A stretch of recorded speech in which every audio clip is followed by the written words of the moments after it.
অভ্যুত্থানকারীদের ওপর হামলায় জড়িত থাকায় জাহাঙ্গীরনগর বিশ্ববিদ্যালয়ের 289 শিক্ষার্থী বহিষ্কার, ইন্ধনদাতা 9 শিক্ষক বরখাস্ত। নরসিংদীতে বাড়িতে ঢুকে গৃহবধূকে ধর্ষণ ও ভিডিও ধারণের পর হত্যার হুমকির অভিযোগ, অপরাধীকে ধরতে মাঠে পুলিশ। উদ্বোধন হলো দেশের দীর্ঘতম যমুনা রেল সেতু, উত্তরের জনপদের সাথে খুলল যোগাযোগের নতুন দুয়ার। এবং যুদ্ধবিরতি উপেক্ষা করে ইসরায়েলের হামলায় গাজায় প্রাণ গেছে 3 শতাধিক ফিলিস্তিনি, নিহতদের বেশিরভাগই নারী ও শিশু।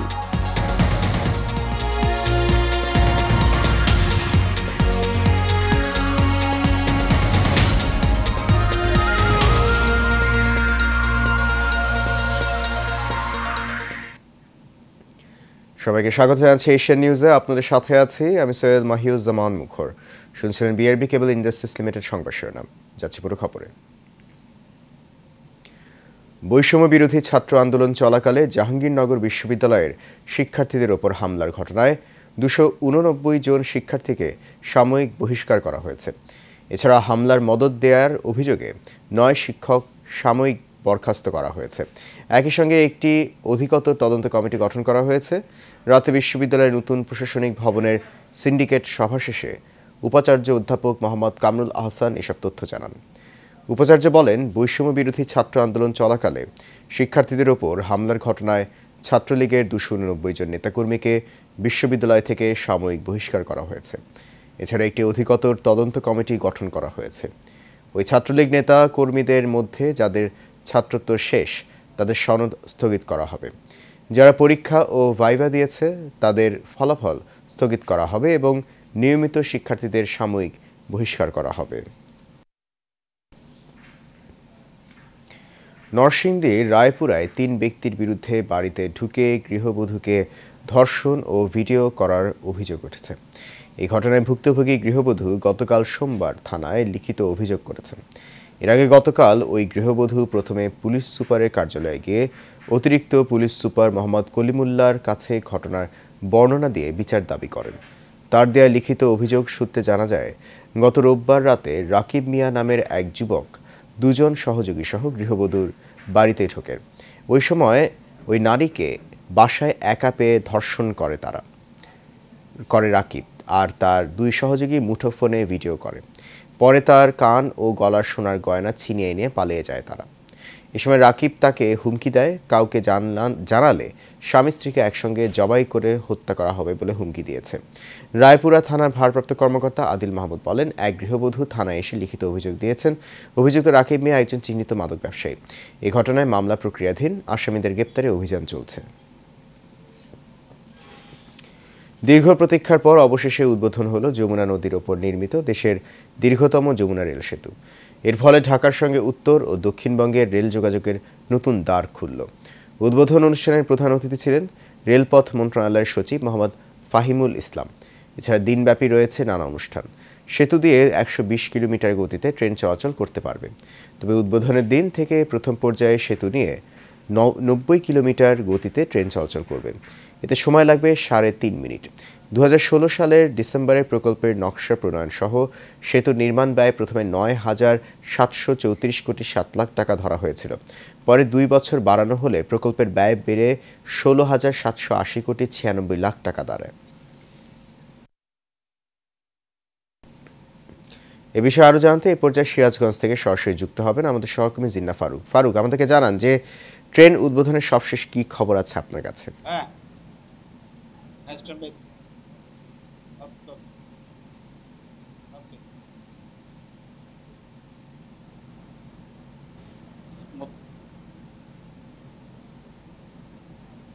মুখের আপনি যেমনটা বলছিলেন, আমি এই মুহূর্তে যমুনা সেতুর পশ্চিমে সায়দাবাদ স্টেশনে আপনাকে যদি একটু দেখাতে চাই। আমরা দেখেছি যে ইব্রাহিমাবাদ অর্থাৎ যমুনা সেতুর পূর্ব পাড়ের যে আনুষ্ঠানিকতা ছিল আজকের এই যমুনা রেল সেতুর যে শুভ উদ্বোধন, সেই উদ্বোধনের আনুষ্ঠানিকতা শেষ করে কিন্তু যে আপনি দেখতে পাচ্ছেন যে এই নতুন যে ট্রেনটি, সেই ট্রেনটি কিন্তু এখন থেকে 10 মিনিট আগে কিন্তু এই যমুনা সেতুর পশ্চিমে সায়দাবাদ স্টেশনে কিন্তু এখানে এসে দাঁড়িয়েছে। এবং এখানে আপনারা দেখতে পাচ্ছি যে এখানে জাপানের যে প্রতিনিধি দল, জাইকার যে প্রতিনিধি দল থেকে শুরু করে আমরা দেখেছি যে যমুনা সেতুর যে প্রকল্প পরিচালক সহ সকল কর্মচারী যারা আছে এখানে, এবং এই যমুনা সেতু সম্পর্কিত যারা এখানে কাজে নিয়োজিত ছিলেন সকলেই কিন্তু আমরা দেখছি যে এখানে একটি সংবাদ সম্মেলন করছেন। সেই সংবাদ সম্মেলনে আমরা দেখেছি বিভিন্ন রকমের ঊর্ধ্বতন কর্মকর্তা যারা আছেন, পুলিশ যারা আছেন, জেলা প্রশাসক থেকে শুরু করে বিভিন্ন গণমাধ্যম কর্মীরা আছেন। দেখতেই পাচ্ছেন যে এখন সংবাদ সম্মেলন চলছে। আপনি একটু একটু জানিয়ে রাখি যে জাইকা এবং বাংলাদেশ সরকারের অর্থায়নে 4.8 কিলোমিটার দৈর্ঘ্য রেল সেতুটি ব্যয় হয়েছে এখানে 16,781 কোটি টাকা। জাপানি প্রযুক্তি, ডাবল মিটার এবং ডাবল ব্রড গেজ সুবিধা রয়েছে এই রেল সেতুতে। এখানে প্রতিদিন কিন্তু 88টি রেল ট্রেন চলাচলের কিন্তু সক্ষমতা রয়েছে এই রেল সেতু দিয়ে। তো আপনাকে একটা বিষয়টা বলে রাখি যে আজকের এই যে শুভ উদ্বোধন মহেন্দ্রক্ষণে আমরা দেখছি যে সকল মানুষের মধ্যে কিন্তু একটা আনন্দ ভাব এবং উল্লাস আমরা লক্ষ্য করছি। এই ট্রেনে চড়ে যারা এসেছেন এবং এখানে যারা আমরা দেখছি যে বিভিন্ন শ্রেণী এবং পেশার মানুষ কিন্তু, এবং বিভিন্ন জায়গা সহ বিভিন্ন প্রতিনিধি দল কিন্তু এই ট্রেনে কিন্তু ভ্রমণ করে এই সায়দাবাদ পশ্চিম স্টেশনে এসেছেন এবং এখন কিন্তু সংবাদ সম্মেলন করছেন। তো আপনাকে একটু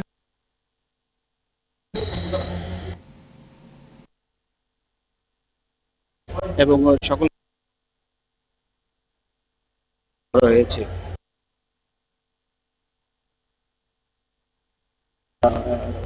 এই সেতুর কর্তৃপক্ষের সাথে যারা সংশ্লিষ্ট ছিলেন তারা কিন্তু সংবাদ সম্মেলন করছেন। এখন আমরা সিরাজগঞ্জ সহ কিন্তু এই পথ দিয়ে রেল সেতুতে যারা চলাচল করবে তার মধ্যে একটু আনন্দ উল্লাস বিরাজ করছে। তো এই ছিল আমার কাছে যমুনা সেতু রেল সেতুর উদ্বোধনের সর্বশেষ অবস্থা।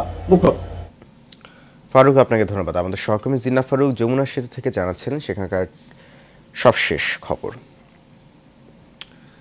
রাজশাহী বিশ্ববিদ্যালয় থেকে পড়াশোনা শেষ করে সরকারি চাকরি নেন মর্জিনা খাতুন মেরি।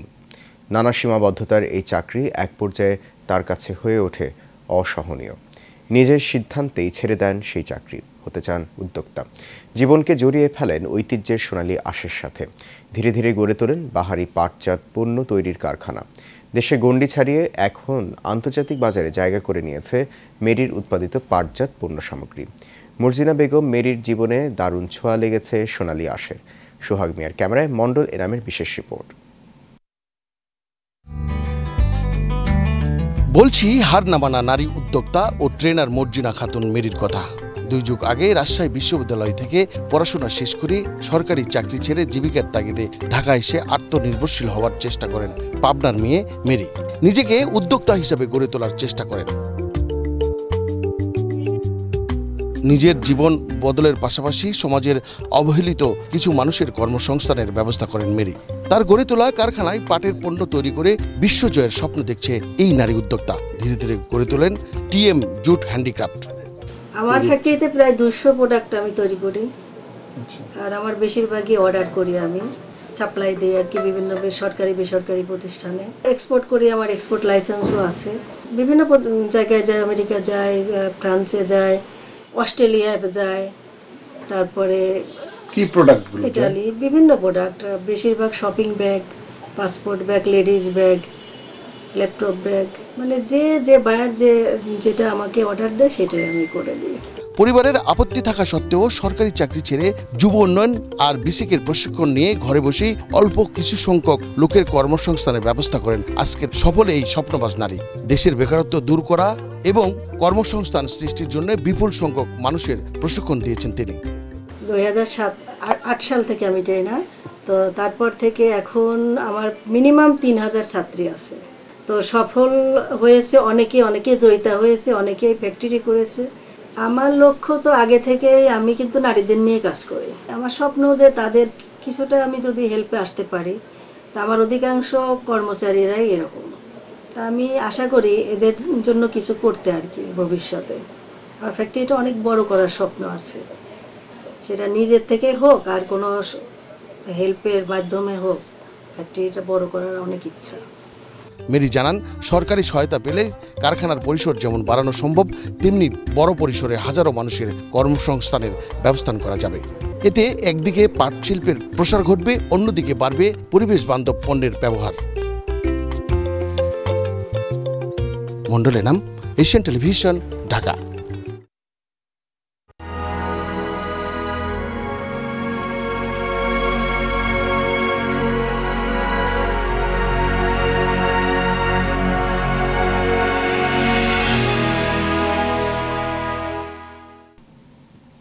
এবার ইসরায়েল ফিলিস্তিন সংঘাত প্রসঙ্গ।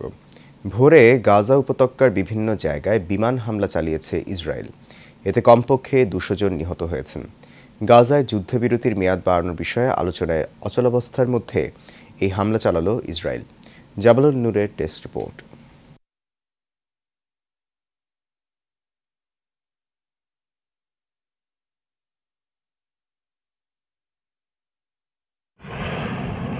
মঙ্গলবার ভোরে জাবালিয়া, গাজা সিটি, নুসাইরাত, দেইর এল বালাহ এবং খান ইউনিস সহ গাজা উপত্যকার বিভিন্ন এলাকার মানুষের ঘুম ভাঙে বিস্ফোরণের শব্দে।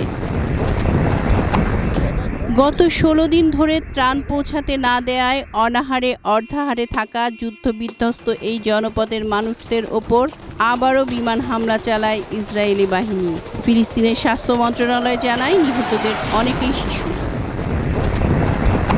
ইসরায়েলি প্রধানমন্ত্রী বেনিয়ামিন নেতানিয়াহু বলেছেন, যুদ্ধবিরতির মেয়াদ হাত বাড়ালেই পাওয়া যাচ্ছে ভিক্ষা। এক একজন ভিক্ষুক দিনে উপার্জন করছে সর্বনিম্ন 500 থেকে সর্বোচ্চ 1000 টাকা। ভিক্ষা বৃত্তির রমরমা এই বাজার এখন দেশের দ্বিতীয় ধনী জেলা হিসেবে পরিচিত প্রাচ্যের ড্যান্ডি খ্যাত শিল্পনগরী নারায়ণগঞ্জে। নারায়ণগঞ্জ প্রতিনিধি রোমান চৌধুরী সুমনের প্রতিবেদন, জানাচ্ছেন নূর মোহাম্মদ ভুইয়া। শিল্পনগরী নারায়ণগঞ্জ শহরে হঠাৎ বেড়ে গেছে ভিক্ষুকের প্রকোপ। এক জরিপে দেখা গেছে, একজন ভিক্ষুক 5 ঘন্টায় ভিক্ষা পেশায় উপার্জন করছে 1000 টাকা, মাসে আয় করছে 30,000 টাকা। ক্ষেত্রে বিশেষ একজন ভিক্ষুক দিনে 500 টাকাও উপার্জন করছে। তবে ভিক্ষা প্রদানকারী বেশিরভাগ সাধারণ মানুষ ভিক্ষা প্রদান করতে গিয়ে বিব্রত ও সন্দিহান। অনেক মানুষ অভিনয় করছে, যারা প্রকৃতগতভাবে যারা তাদের প্রয়োজন, তারা মানুষের কাছে ওইভাবে হাত পাততে পারে না, তারা নীরবেই থাকে বা ওরকমভাবে বলতে পারে না। গাড়ির থেকে নামতেই দেখা যায় ভিক্ষুক, তাহলে কি এটা তাদের ব্যবসা না? এটা মূলত ব্যবসা। আমাদের মনে হচ্ছে যে সাধারণ পাবলিকের থেকে বা আমরা যে কর্মজীবী তাদের চেয়ে বেশি তাদের ইনকাম সোর্স বেশি। নারায়ণগঞ্জ সমাজসেবা অধিদপ্তরের উপপরিচালক আসাদুজ্জামান সর্দার জানান, বিভিন্ন সময়ে ভাসমান ভিক্ষুকদের আটক করে মুচলেকা দিয়ে পরিবারের কাছে হস্তান্তর করা হয়, কিন্তু ফের তারা ভিক্ষা পেশায় নেমে পড়ে। এরকম মানুষ পেলে আমরা তাদেরকে উদ্বুদ্ধ করার চেষ্টা করি যে আপনি এইভাবে কেন, জীবন ভিক্ষুক তো আসলে একটা খুবই নিগৃহীত পেশা এবং আত্মা বিক্রি করে এই পেশাটাকে মানুষ নিয়ে থাকে। নির্দিষ্ট কোনো পরিসংখ্যান না থাকলেও বর্তমানে নারায়ণগঞ্জে কয়েকশত ভিক্ষুক রয়েছে বলে ধারণা স্থানীয়দের। তবে জেলা সমাজসেবা অধিদপ্তর বলছে, তাদের কাছে তালিকাভুক্ত ভিক্ষুক রয়েছে মাত্র 151 জন। নূর মোহাম্মদ ভুইয়া, এশিয়ান টেলিভিশন। সাভারে ফজলু সিড কোম্পানির উদ্যোগে ইফতার ও দোয়া মাহফিল অনুষ্ঠিত হয়েছে। হাজী নাগর আলীর সভাপতিত্বে উপস্থিত ছিলেন ফজলু সিড কোম্পানির চেয়ারম্যান ফজলুল হক, ম্যানেজার কাউসারা মাহমুদ সহ অনেকে। পরে দেশ ও জাতির কল্যাণে বিশেষ মোনাজাত করা হয়।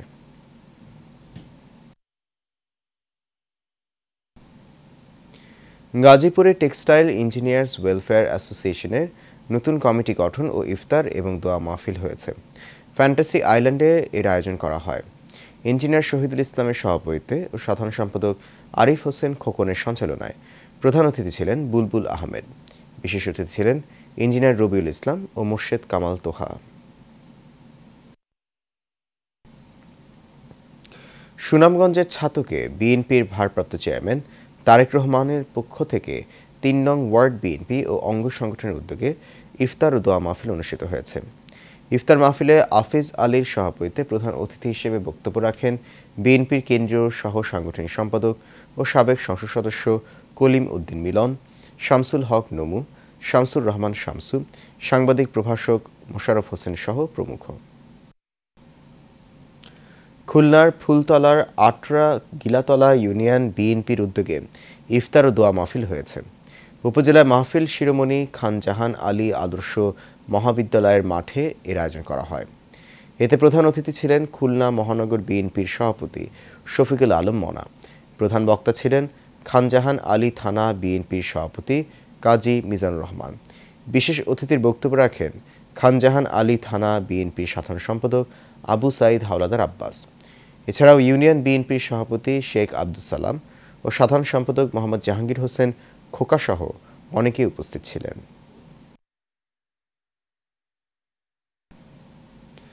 গাজীপুরে কালিয়াকৈর পৌরসভার ৪ নম্বর ওয়ার্ড বিএনপির সাধারণ সম্পাদক শামীম আল মামুনের বিরুদ্ধে ওঠা মিথ্যা অভিযোগের প্রতিবাদ জানিয়েছেন।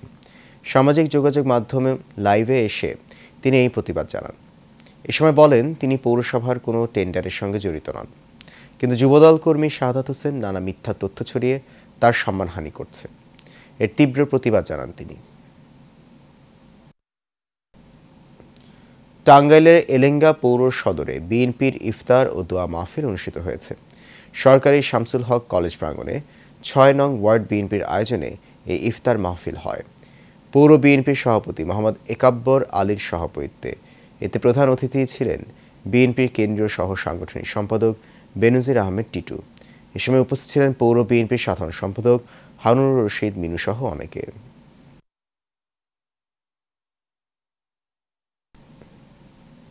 দেশ ধ্বংসকারী ফ্যাসিস্ট আওয়ামী লীগের পতনের পর বিএনপির সামনে এখন দেশ পুনর্গঠনের গুরু দায়িত্ব এসেছে বলে মন্তব্য করেছেন নওগাঁর মান্দা উপজেলা বিএনপির সাবেক সাধারণ সম্পাদক ডাক্তার ইকরামুল বারী টিপু। এক দোয়া ও ইফতার মাহফিলে তিনি কথা বলেন। নুরুল্লাবাদ ইউনিয়নের চকভোলাই প্রাথমিক বিদ্যালয় মাঠে অনুষ্ঠিত দোয়া মাহফিলে সভাপতিত্ব করেন নওগাঁ জেলা সমবায় দলের সিনিয়র সহসভাপতি আব্দুল মতিন মুরাদ। এতে উপজেলা বিএনপির সাবেক সাধারণ সম্পাদক ডাক্তার ইকরামুল বারী টিপু, বিশেষ অতিথি ছিলেন উপজেলা বিএনপির যুগ্ম আহ্বায়ক শ্রমিক দলের সভাপতি মোজাম্মেল হক মুকুল, সাধারণ সম্পাদক জাহাঙ্গীর আলম বিদ্যুৎ সহ অন্যান্যরা।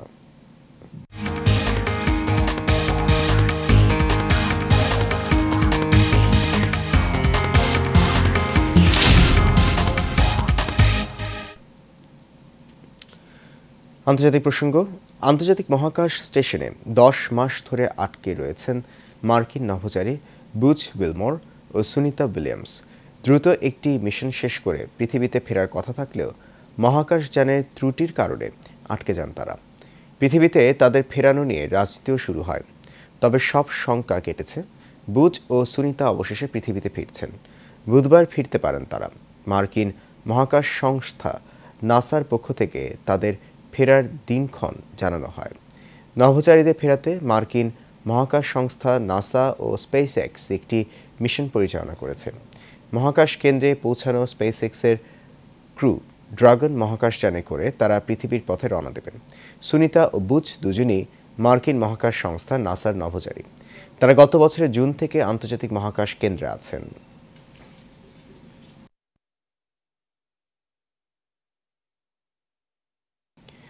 রমজান হলো আত্মশুদ্ধির মাস। এটি শুধু রোজা রাখার মাস নয়, বরং আত্মনিয়ন্ত্রণ, আত্মসংযম ও আল্লাহ ভীতি অর্জনের শ্রেষ্ঠ প্রশিক্ষণের সময়। Electronics safety and security association of Bangladesh ইসাবের উদ্যোগে আলোচনা ও দোয়া মাহফিল বিশিষ্ট আলেমে দ্বীন প্রফেসর ডক্টর মোহাম্মদ মঞ্জুর ই ইলাহি কথা বলেন।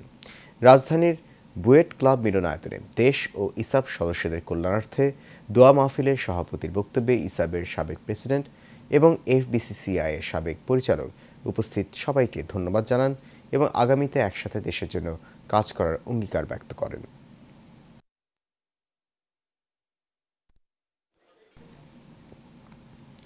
পবিত্র মাহে রমজান উপলক্ষে ঢাকা জেলা ইউর ছাত্রদলের উদ্যোগে ইফতার ও দোয়া মাহফিল হয়েছে।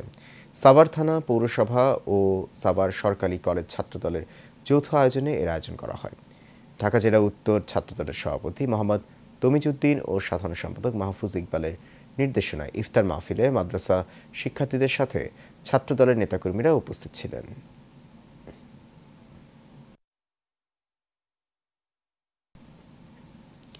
সুনামগঞ্জের ছাতকে বিএনপির ভারপ্রাপ্ত চেয়ারম্যান তারেক রহমানের পক্ষ থেকে 3 নং ওয়ার্ড বিএনপি ও অঙ্গ সংগঠনের উদ্যোগে ইফতার ও দোয়া মাহফিল অনুষ্ঠিত হয়েছে।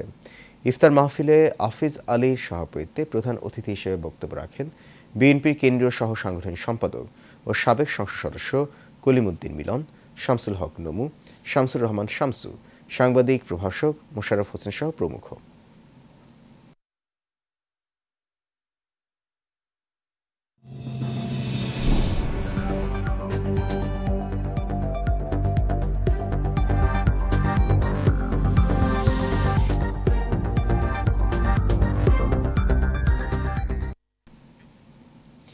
এবার চট্টগ্রামের সংবাদ। চট্টগ্রামে বৈষম্য বিরোধী ছাত্র আন্দোলনে শেখ হাসিনার বিরুদ্ধে মামলা করা এক বাদীকে উল্টো বৈষম্য বিরোধী মামলায় অজ্ঞাত আসামির তালিকায় ঢুকিয়ে কারাভোগ করানো হয়েছে। সাংবাদিক সম্মেলনে ভুক্তভোগী বলেন, 5ই আগস্টের পর তিনি শেখ হাসিনা সহ চট্টগ্রামে ফ্যাসিবাদী আওয়ামী লীগ নেতা যারা বৈষম্য বিরোধী ছাত্র আন্দোলনে ছাত্র হত্যায় জড়িত ছিল তাদের বিরুদ্ধে মামলা করেছেন এবং মামলার কারণে একাধিকবার হুমকি ও হামলার শিকারও হয়েছিলেন। অথচ তাকেই বৈষম্য বিরোধীর মামলায় ফাঁসিয়ে কারাভোগ করানো হয়েছে। তার মতো আর কোনো সাধারণ মানুষ হয়রানি যেন না হয় এজন্য প্রধান উপদেষ্টার দৃষ্টি আকর্ষণ করেছেন তিনি। আপন 2 ভাইয়ের কাছ থেকে হুমকি পেয়ে জীবনের নিরাপত্তা চেয়ে চট্টগ্রামের সংবাদ সম্মেলন করেছেন 3 বোন। চট্টগ্রাম একাডেমি মিলনায়তনে আয়োজিত সংবাদ সম্মেলনে লিখিত বক্তব্যে 3 বোনের পক্ষ থেকে জান্নাতুল নাহার বলেন, তাদের 3 বোনের নামে রেখে যাওয়া জমি 2 ভাইকে রেজিস্ট্রি দিয়ে দেওয়ার জন্য তাদের উপর সন্ত্রাসী হামলা, ঘর ভাঙচুর ও তাদের স্বামী সন্তানদেরকে মেরে ফেলার হুমকি দেওয়া হচ্ছে। তারা সরকার ও প্রশাসনের সহযোগিতা ও বিচার চায়।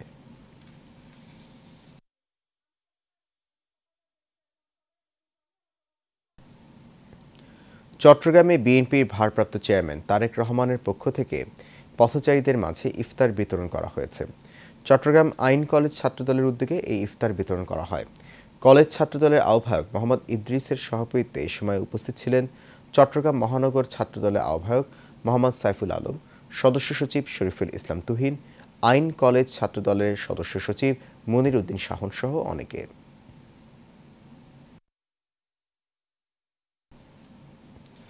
চট্টগ্রাম উপজেলার বোয়ালখালী শ্রী শ্রী চণ্ডী তীর্থ মেধস আশ্রমের আসন্ন বাসন্তী পূজার সকল আয়োজন সফল ও সার্থক করার লক্ষ্যে সভা করা হয়েছে। অনুষ্ঠানে আশীর্বাদক হিসেবে উপস্থিত ছিলেন আশ্রম অধ্যক্ষ শ্রীমৎ বুলবুলানন্দ মহারাজ। আশ্রমের সভাপতি স্বদেশের সভাপতিত্বে স্বাগত ভাষণ দেন সম্পাদক শ্রী অমিত মজুমদার, দিলীপ কুমার শীল, ডাক্তার নারায়ণচন্দ্র মজুমদার, কার্যকরী সম্পাদক অরুণ চৌধুরী সহ আরও অনেকে। University of science and technology Chittagong Bangladesh সরকারের বিজ্ঞান ও প্রযুক্তি মন্ত্রণালয় থেকে 18টি গবেষণা প্রকল্পে বিশেষ অনুদান লাভ করেছে।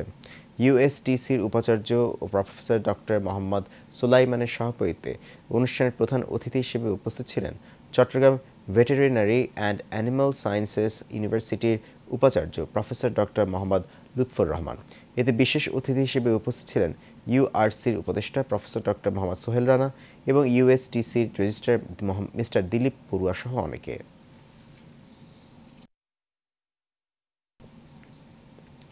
দেশের মানুষ তখনই শান্তিতে থাকবে যখন দেশে একটি নির্বাচিত সরকার থাকবে।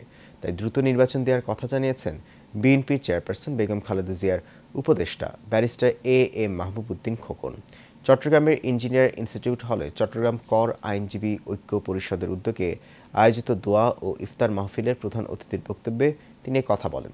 কর আইনজীবী ঐক্য পরিষদের সাবেক সভাপতি অ্যাডভোকেট মোহাম্মদ ওমর ফারুকের সভাপতিত্বে ও সাধারণ সম্পাদক সুলাইমানের পরিচালনায় উপস্থিত ছিলেন বিএনপি চট্টগ্রাম বিভাগের সহ সাংগঠনিক সম্পাদক ব্যারিস্টার মীর হেলাল উদ্দিন। বিএনপির ভারপ্রাপ্ত চেয়ারম্যান তারেক রহমানের 31 দফা বাস্তবায়ন এবং বেগম খালেদা জিয়ার রোগ মুক্তির কামনায় ইফতার সামগ্রী বিতরণ ও দোয়ার মাহফিল হয়েছে। ছাত্রদলের সাবেক কেন্দ্রীয় সহ সম্পাদক রফিউদ্দিন ফয়সালের উদ্যোগে চট্টগ্রামের সন্দ্বীপে এর আয়োজন করা হয়। রফিউদ্দিন ফয়সালের সভাপতিত্বে এতে প্রধান অতিথি ছিলেন চট্টগ্রাম 3-এর সাবেক সংসদ সদস্য মোস্তফা কামাল পাশা, পৌর বিএনপির আহ্বায়ক এহসানুল তালুকদার রিপন।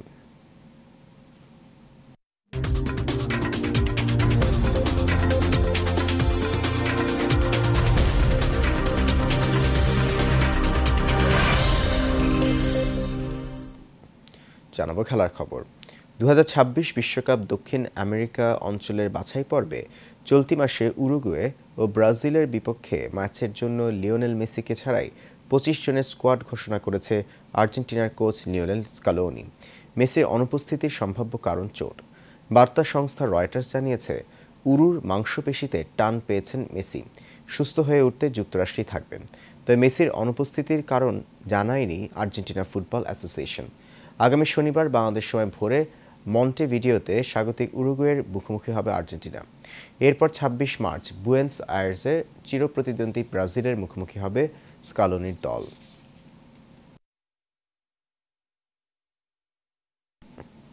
শেষ করবে এশিয়ান নিউজ। তার আগে বিআরবি কেবল ইন্ডাস্ট্রিজ লিমিটেড সংবাদ শিরোনামগুলো জানিয়ে দিচ্ছে আরও একবার।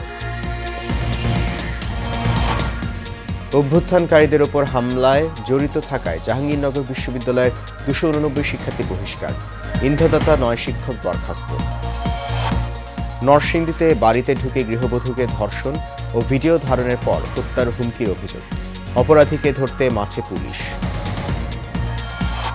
উদ্বোধন হলো দেশের দীর্ঘতম যমুনা রেল সেতু। উত্তরের জনপদের সাথে খুলল যোগাযোগের নতুন দুয়ার। এবং যুদ্ধবিরতি উপেক্ষা করে ইসরায়েলের হামলায় গাজায় প্রাণ গেছে 3 শতাধিক ফিলিস্তিনি। নিহতদের বেশিরভাগই নারী ও শিশু।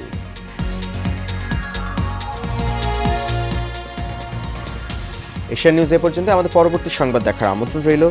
এতক্ষণ সঙ্গে থাকার জন্য অনেক ধন্যবাদ সবাই।